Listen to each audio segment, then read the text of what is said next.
Renato Gaúcho apresenta A Força do Amor.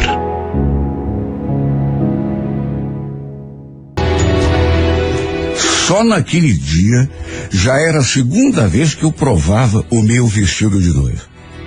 Sabe aquele medo de engordar, de não servir mais no vestido depois de almoçar?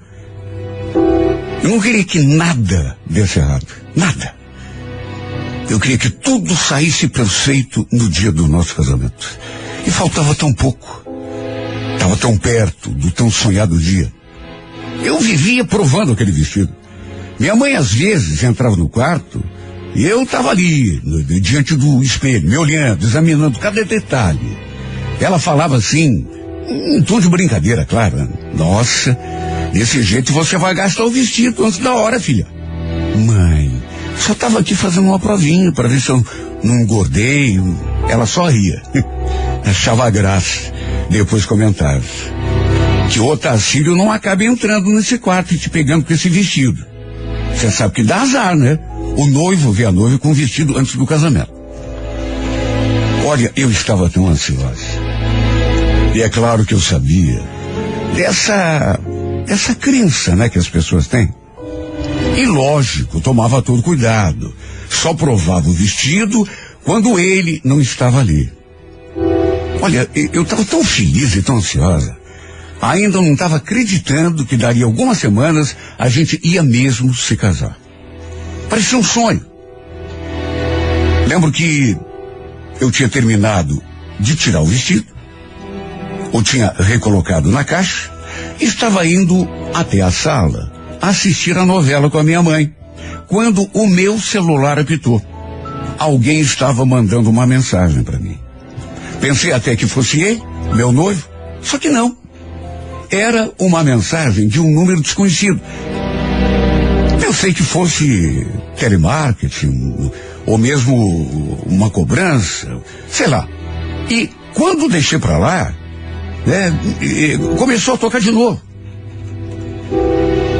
Aí bateu a curiosidade e eu resolvi conferir. Na mensagem dizia o seguinte: espero que goste do presente de casamento que eu comprei para você. Olha, apesar de ser um número desconhecido, eu cheguei à conclusão de que talvez fosse algum amigo, ou algum parente. Foi o que eu imaginei. Junto daquela frase havia fotos. E bastou abrir a primeira imagem para que eu levasse um choque. Era a foto da fachada de um motel. E a foto tinha sido tirada de dentro de um carro. Eu digo isso porque dava para ver uma parte do painel e do capô do carro.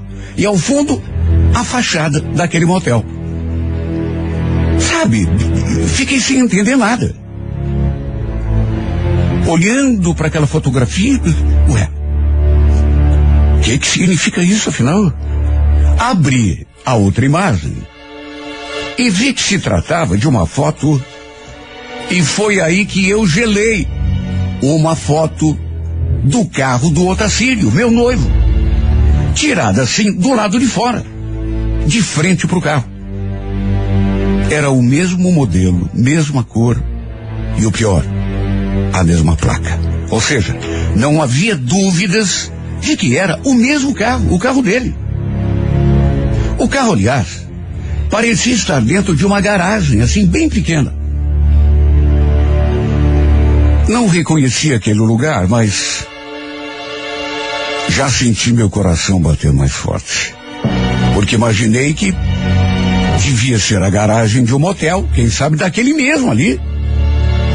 Até porque a primeira foto era justamente daquela fachada. E a pessoa que tinha tirado a primeira foto, com certeza também era a mesma que havia tirado a segunda. Senti aquele friozinho na barriga, mas ainda estava sem entender.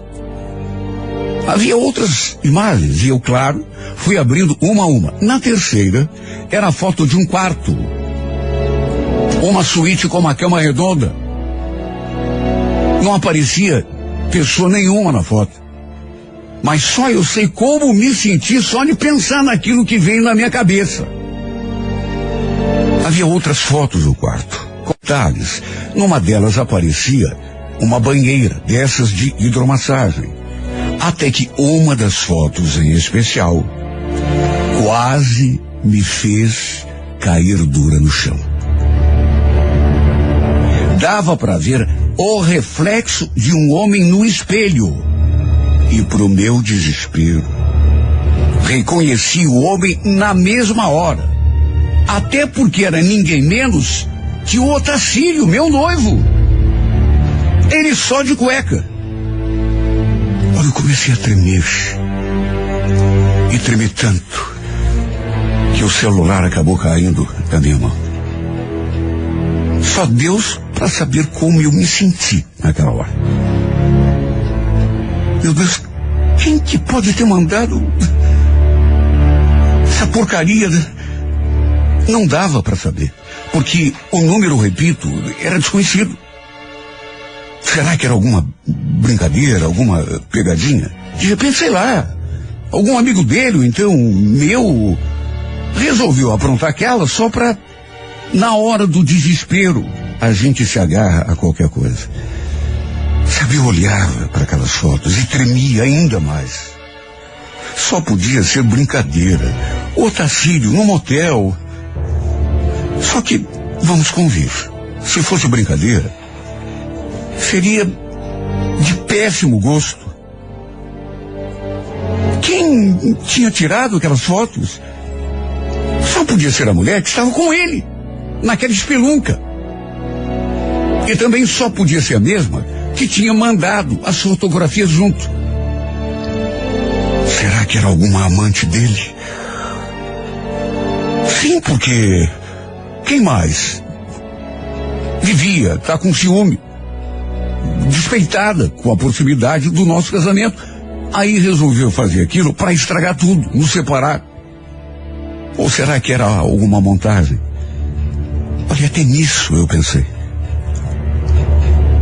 Mandei uma mensagem perguntando quem era e que fotos eram aquelas.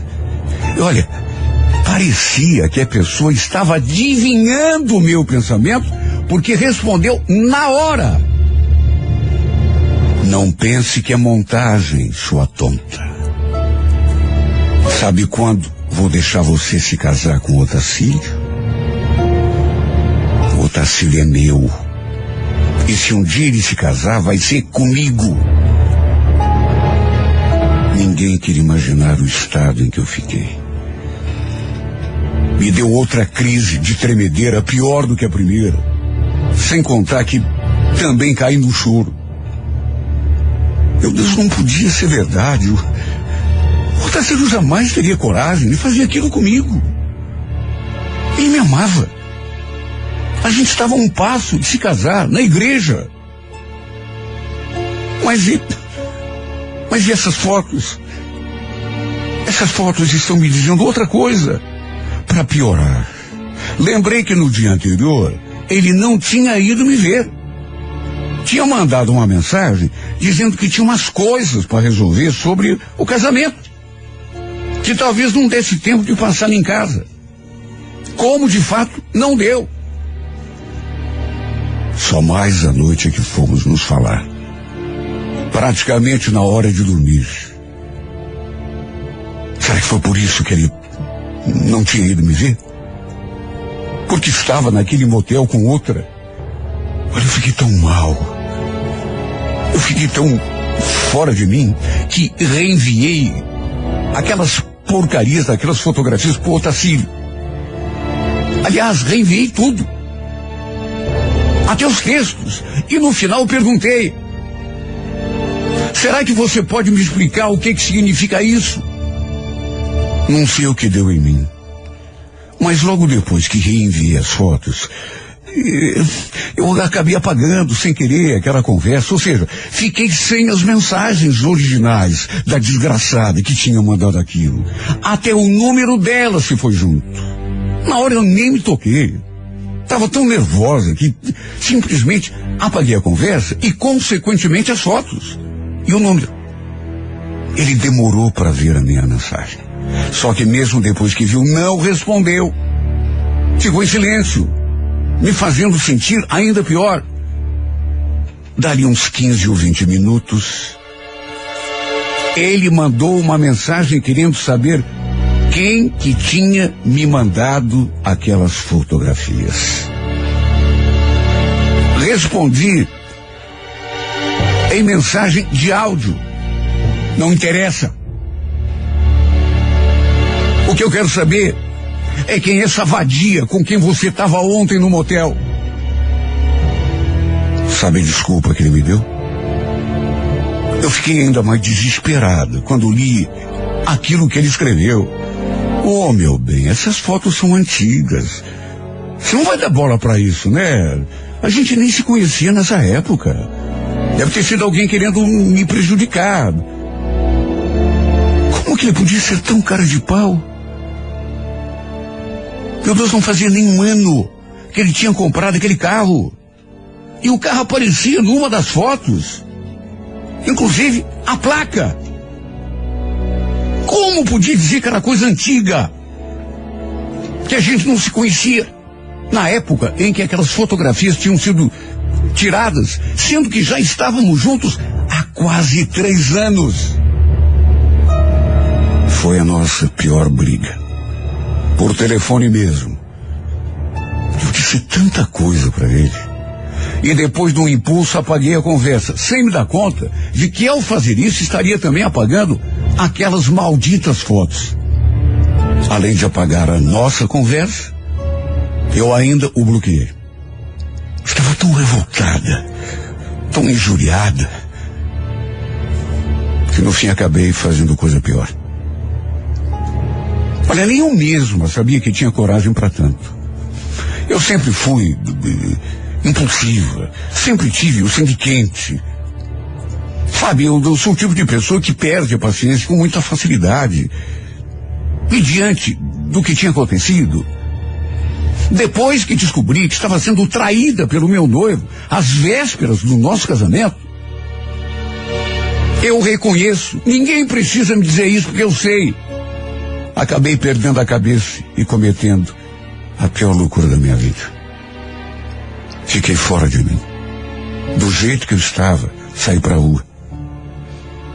Passei pela sala feito um foguete. Minha mãe estranhou, foi atrás de mim até a porta, querendo saber o que tinha acontecido, onde que eu estava indo com aquela pressa. Mas eu nem respondi.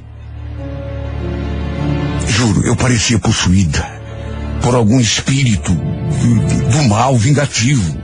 Só mesmo isso para explicar o que eu fiz. Sabe, na hora da raiva, parece que a gente perde completamente o controle. Não raciocina, não pensa direito. O fato é que, ali mesmo da vizinhança, tinha um rapaz que era louco por mim. Já tínhamos ficado juntos algum tempo atrás, quando eu e o Otacílio ainda não tínhamos nada um com o outro. Fazia tempo, mas ele não se conformava, na cabeça dele, por ter me perdido. No fundo, ele não tinha me perdido, até porque a gente nunca teve nada mais sério, mas eu sabia que ele continuava gostando de mim. Juro. Fiz aquilo num impulso, sem pensar, para me vingar. Eu só pensava numa coisa: isso não vai ficar assim. Eu vou fazer ele sentir na pele o que eu senti. Não vou nem entrar em detalhes. Basta dizer que fui lá bater no portão da casa desse rapaz que era apaixonado por mim e, por vingança, acabei indo para a cama com ele. Mais do que isso, tirei fotos de propósito de nós dois juntos, inclusive na cama. E também fiz 2 vídeos. Deixei o celular filmando ali sobre a mesinha, enquanto me entregava aquele homem. Tenho certeza de que foi a maior surpresa da vida dele. Enquanto para mim foi a maior loucura. Meu maior desatino. Parecia que, sei lá, que eu estava possuída, repito. Eu fui fazendo de um modo automático, com um único pensamento na cabeça, me vingar. Fazer outra se sentir na pele o que eu tinha sentido. Depois, mais tarde, enquanto voltava para casa, eu o desbloqueei e mandei para ele as fotos e vídeos que tinha tirado e feito de mim e do Eduardo. E ainda mandei aquela mensagem. Direitos iguais. Bala trocada não dói. As consequências desse meu gesto, naturalmente que foram as mais terríveis que se possa imaginar. Primeiro, ele encheu meu telefone de mensagem, ligou, mas eu o bloqueei de novo, sem ler absolutamente nada do que ele tinha escrito e sem atender às suas ligações. Juro, eu parecia estar dominada por alguma entidade, ou então estar num universo paralelo de tanto que aquelas fotografias dele no motel, tiradas pela amante, me tiraram do prumo.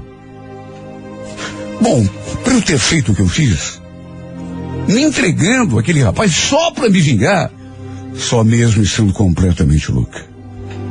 Em vez de voltar para casa, saí andando sem rumo ali pelo bairro. Depois peguei um ônibus, fui até o terminal, depois peguei outro ônibus e saí andando sem rumo. De repente me deu uma coisa assim na garganta e eu comecei a chorar, mas chorar copiosamente. As pessoas perto não deviam estar entendendo nada. Uma mulher, inclusive, quis me socorrer, perguntando se...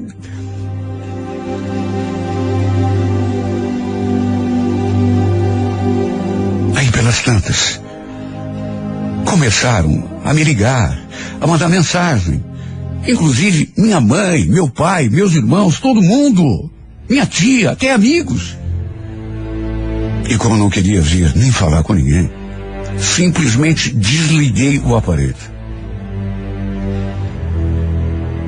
Eu estava com a minha cabeça tão ruim que nem imaginei que aquilo que eu tinha mandado para o Otacílio já tinha chegado ao conhecimento de todos os que me conheciam. Por isso, estava todo mundo louco atrás de mim. Fiquei andando de ônibus de terminal em terminal, até que no fim, achei que era hora de voltar para minha casa. Nessas alturas, eu já imaginava a tempestade que me aguardava. E sem dúvida, tinha um monte de gente, todo mundo preocupado, querendo saber o que tinha acontecido comigo. E como eu já imaginava também, o Otacílio havia estado ali em casa para conversar comigo. E é claro, mostrou para todo mundo aquelas fotos e aqueles vídeos que eu tinha mandado para ele. Ali mesmo no portão, minha mãe já foi perguntando: o que deu na tua cabeça, filha? Onde que você estava até agora? Que fotos são essas que o Otacílio mostrou para todo mundo? Ele apareceu aqui em casa, fora de si. Tá falando que não vai ter mais casamento? Sabe qual era a minha vontade naquela hora? Sair correndo, enfiar minha cabeça num buraco, ou então me enterrar viva numa cova. Morrer. Era só isso que eu queria, depois de tudo o que aconteceu. O pior é que ninguém sabia do outro lado da história, das fotos que eu havia recebido. que a amante dele tinha mandado. Fotos essas que tinham me feito perder a cabeça e fazer o que eu fiz, tudo para me vingar. Ele naturalmente só mostrou as minhas fotos pro pessoal. Só que esqueceu de mandar as fotos dele. E o pior é que eu tinha apagado a conversa, apagado de vez do meu aparelho a prova de que ele estava me traindo. Ou seja, ficou a minha palavra contra a dele. E olha que eu revirei as pastas daquele celular de fio a pavio, mas não encontrei mais nada. Tudo tinha mesmo sido apagado. Para resumir, não teve mais casamento, mas dos males ainda foi menor. O Otacílio ficou tão fora de si. E, num gesto impensado, mandou fotos e vídeos de mim e do Eduardo para grupos familiares, amigos, parentes, tudo para justificar o fim do nosso noivado. O fato de não haver mais casamento. Todo mundo recebeu o material. De modo que ele ficou posando de vítima, de coitadinho, de enganado. Enquanto eu, aos olhos de todo mundo, por burrice minha mesmo, fiquei sendo a devassa, a safada, a sem vergonha. Imagine, nem o pessoal de casa acreditou em mim quando eu falei que só tinha feito aquilo porque antes a amante dele tinha mandado fotos dos dois no motel. Eu perdi a cabeça. Eu me destrambelhei de um jeito, agi pelo impulso, numa tentativa desesperada de vingança, e quando dei por mim, já não tinha mais como desfazer aquilo. Ninguém acreditou em mim. Na minha parte da história, todo mundo achou que eu estava inventando só para me vingar, para justificar a minha safadeza, como ele mesmo falou. E vamos convir, se nem minha família me deu crédito, que dirá os outros? Ainda fui obrigada a ouvir coisas do tipo: nossa, ainda bem que o Otacílio descobriu tudo a tempo, hein? Imagine se o coitado casa e só depois ficar sabendo que se casou com... Até isso eu cheguei a ouvir. Cheguei a discutir com várias pessoas. Um dia cheguei até a trocar bofetadas com uma amiga, entre aspas, que me disse umas coisas que eu, não suportei ouvir. Todo mundo me criticou, todo mundo me apontou o dedo. Tem horas que eu me pergunto, será que é justo? Eu pergunto isso porque, repito, ele saiu de santo do episódio, de vítima. Aliás, tenho certeza de que continua se encontrando com aquela mulher, aquela que me mandou aquele material imundo. Ele já devia me trair há muito tempo. Apesar de tudo, naturalmente que quando minha cabeça foi um pouco pro lugar, me envergonhei do que fiz. Tudo bem que ele merecia, mas eu não precisava ter saído com a reputação manchada desse jeito. Foi burra. Outra parte da história que não foi fácil foi conversar com o Eduardo depois. Sim, porque acabou respingando nele também. Além do Otacílio ter ido lá, no portão da casa dele, chamá-lo para briga. Naturalmente que depois ele ainda se sentiu usado por mim. Eu não tiro sua razão, porque foi bem isso que eu fiz.